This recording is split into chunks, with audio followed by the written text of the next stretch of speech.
E é isso, líder, que eu quero te convidar a pensar. O líder influente, ele está sempre pensando como é que ele pode oferecer ferramentas para a equipe para que o destino, né, os resultados sejam alcançados. Você faz parte, você faz parte, você é participante desse movimento de você para chegar à rota, para chegar ao destino. Você é um participante, você não é só um espectador da viagem. Né? Então, muito pelo contrário, você é o capitão, você tem que estar ali sempre realmente interferindo e dizendo o que precisa ser corrigido. Né? Então, o feedback, gente, não é aquela coisa, né? Eu já trabalhei em empresas que as lideranças, apesar de ter uma cultura de feedback e o RH fazer lá um trabalho constante para que isso, né, aconteça e que tenha melhorias, a gente percebe que as lideranças muitas vezes faz de maneira muito obrigatória, né, para cumprir protocolo, para cumprir lá, porque senão interfere no bônus dele.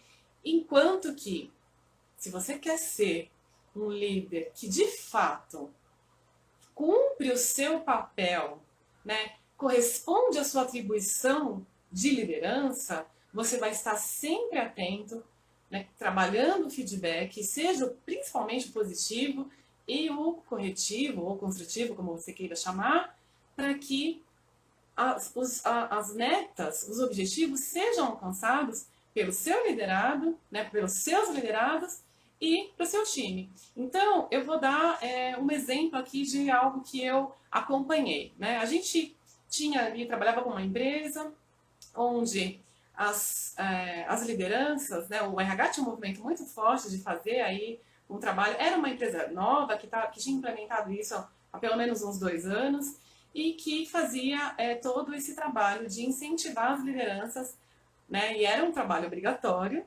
para dar feedback à sua equipe. E aí tinha um esquema em que que o próprio profissional fazia uma avaliação de si, depois o líder fazia uma avaliação do trabalho desse liderado, né, desse profissional, de acordo com aquilo que ele próprio tinha feito a autoavaliação.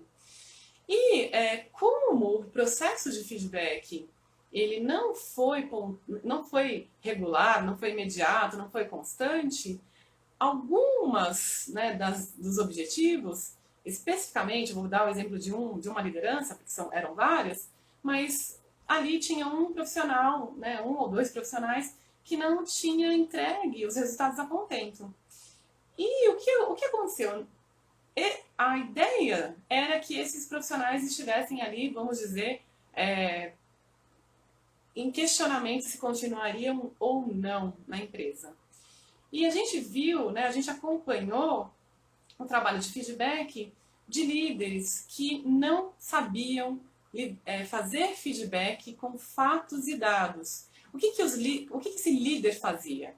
Ele dizia assim, olha, sabe, é que a percepção que eu tenho do todo, a gente ouviu dizer uma outra área, né? Então ele nunca trazia dados e fatos em que fosse exemplo, né, coisas que tinham acontecido na realidade, né, ali no dia a dia, que pudessem trazer de exemplos para colocar no feedback. E por quê? Porque ele era mau? Não, né? Mas porque ele demorou muito tempo para dar um feedback. Deixou o ano correr solto e deu o feedback lá no final do ano. E aí, nesse momento, o que a gente percebe? Né? Qual que era a posição do líder ali? Ele estava com medo, ele estava inseguro. Por quê? Porque, de certa forma, até de maneira inconsciente, o líder acaba, num momento como esse, em que ele precisa aplicar um feedback, ele percebe que ele está sendo injusto e que, inconscientemente, algo ali interno diz para ele que ele não fez o trabalho que ele deveria fazer. Né, o que era o trabalho de acompanhamento, o trabalho de orientação, o trabalho de pontuar de fato as atividades, de oferecer apoio. Então chega um momento que o líder, né, essa liderança, por exemplo, ele não sabia se o problema era do liderado ou se a dificuldade era dele, pessoalmente, de liderar, né, de orientar. E claro, é um profissional em desenvolvimento, mas veja, quem sofre o prejuízo nessa situação?